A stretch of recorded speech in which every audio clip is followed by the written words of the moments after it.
Hey everyone, and welcome to today's episode of Daily Scuba News. In late August, an underwater laboratory just disappeared. And the scientists actually have no idea how it happens.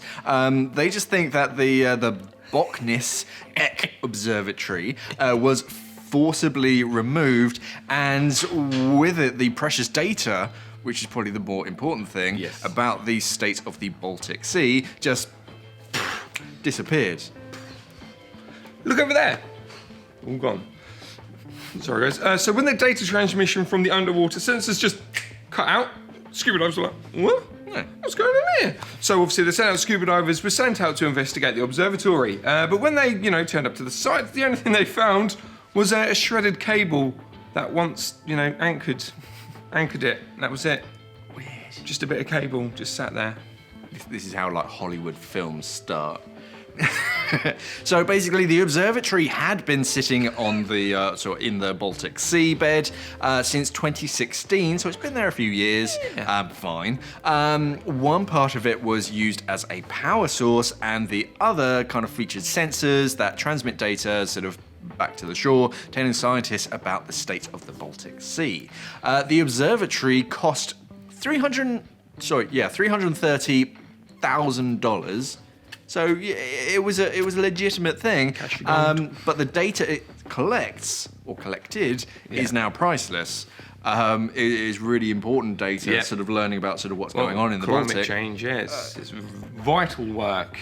And now the entire thing is just gone, and no one really has any idea what happened to it. Yes, it's crazy. So this device measured the sea's salinity. That's something I'm not saying. Anyway, concentrations of methane, oxygen, carbon dioxide, and of course the sea temperature. Because of it was weighted to be more than 1,500 pounds. Others believe that it actually broke off because of a storm rather than it being stolen, or maybe they stole it. Columbo, the plot thickens. Maybe like, no, it was a storm, mate. Don't look in my boot.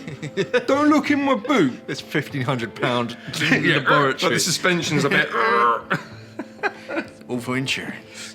Anyway, so what are they going to do? Well, not much, to be honest, because there's nothing they can work with, just a broken cable.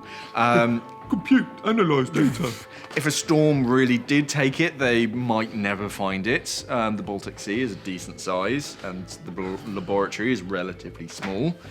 Yeah, needle in a haystack. But just in case it was stolen, I mean, what would you do? You could never use it, because then everyone was like, well, hang on, isn't that the Baltic Sea? You break it up. I've got some data. Do you want some data on the parts? Do you want some data on the Baltic Sea? Yeah, the Baltic Sea salinity. Oh yeah. Plastic pollution. Anyway, just in case it was stolen from the research team, they've actually asked the police and the public to keep an eye out for it. We'll see if we can find a picture of it. This is what it looks like. Yeah, I've got it. Okay. Up, yeah. If you see this, then of course let the local authorities know. Or if you're on the black market and someone's selling like sensors or data, because I assume that every one of our viewers is on the dark web. Yeah. Automatically, dark web, that's it. Yeah. It's been broken up, it's probably been melted down, what they can get out of it. They'll sell it. Maybe, was it lead lines? Because if that's the case, it was probably that's what happens in England. You can't say that. I can. You can't say that.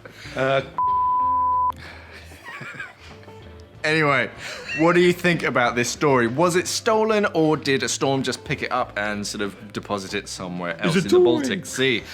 Or is it some unknown fish species that just likes eating laboratories? Who knows? Let's have a chat about it in the comments. Thank you for watching, and of course, safe diving. Bye. It was you, wasn't it? Unless you did you're it. A laboratory. Yeah, safe drifting. Safe, yeah. We are an online dive store serving the UK and the world for all your diving equipment needs. So why not visit us at simplyscuba.com or click the box on your screen.